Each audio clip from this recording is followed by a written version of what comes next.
Hey everyone, welcome back to the channel. Thanks for tuning in for another episode. Today I've got for you a really good swim bait tip that I just learned from Keith Carson at the most recent Bass Pro Tour event at Dale Hollow. We ran into each other on the first day of practice, ended up talking for a little bit. And one of the things that we started talking about was a swim bait that both of us have had quite a bit of success with. Now, before I get into what that bait is and what the tip is, I want to remind you that I do have a Tackle Warehouse affiliate link. So if you're looking to purchase some tackle and want to support the channel, please use that Tackle Warehouse affiliate link. It's a great way to support. And every little bit I make from that comes right back into making content, which hopefully is why you're coming back to the channel, and it's for tips like the one we have today. So let's talk a little bit about it. When we got there, one of the baits that we started talking about was this guy right here. This is the Berkley Nessie. And we were discussing how we've had really good success with it. Now, if you watch my channel on a regular basis, you probably remember last fall I was fishing this and had one of the most insane days I've had on a local lake with giant smallmouth. It was an eye-opening experience. Now, one thing that I did find while fishing for those smallmouth, though, was I was missing a lot of the bites. And in talking to Keith, he had mentioned kind of the same thing with respect to fishing around smallmouth and spotted bass. And one of the issues being that you've got this bigger glide bait, soft glide bait, but there's only a single hook in it. So what he said that he was doing was adding a stinger hook to it. And I thought, yeah, that's a good idea. But it's the way that he was doing it that completely shocked me.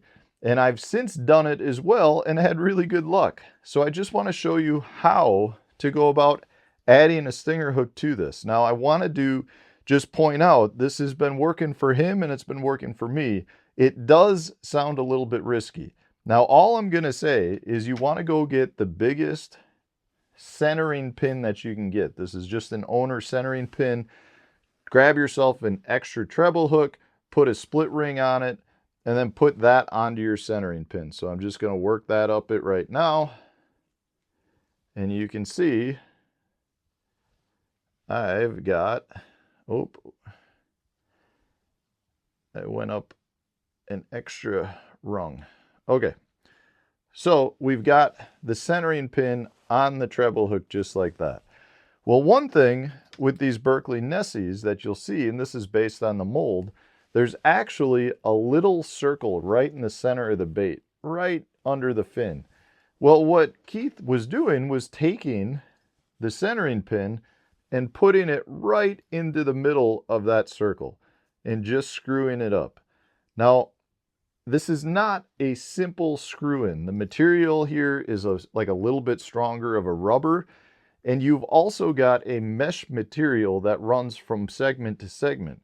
So when putting this in, you're actually going through both that tougher material as well as some of that mesh material. So it's actually pretty difficult to screw these into place. Much more difficult than, say, your traditional soft plastics.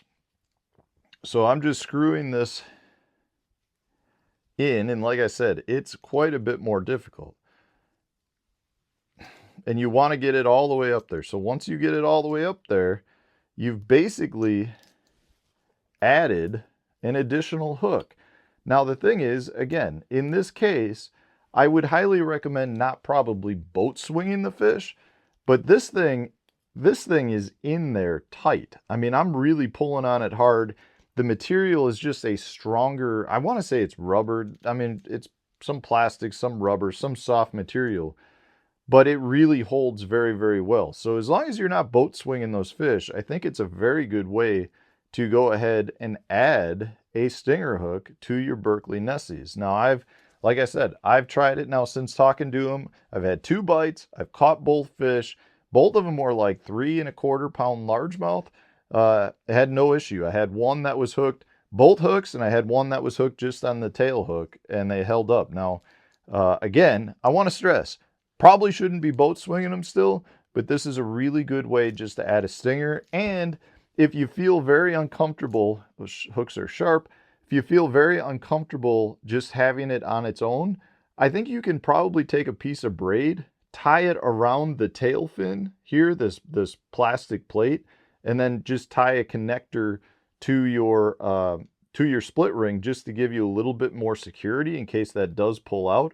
But based on my experience, I don't think you have too much of an issue. It might become more of an issue after catching 10 or 15 fish, but that's a simple way to go ahead and add a stinger hook, a second treble hook. And from what I've experienced, you don't lose any sort of action with respect to it. So give it a try, guys. I'd be very curious to hear what you guys have to say. It was something that surprised me at first based on what Keith told me, but after doing it, I'm like, yeah, I like that. That works really well. So give it a try, guys. Let me know what you think.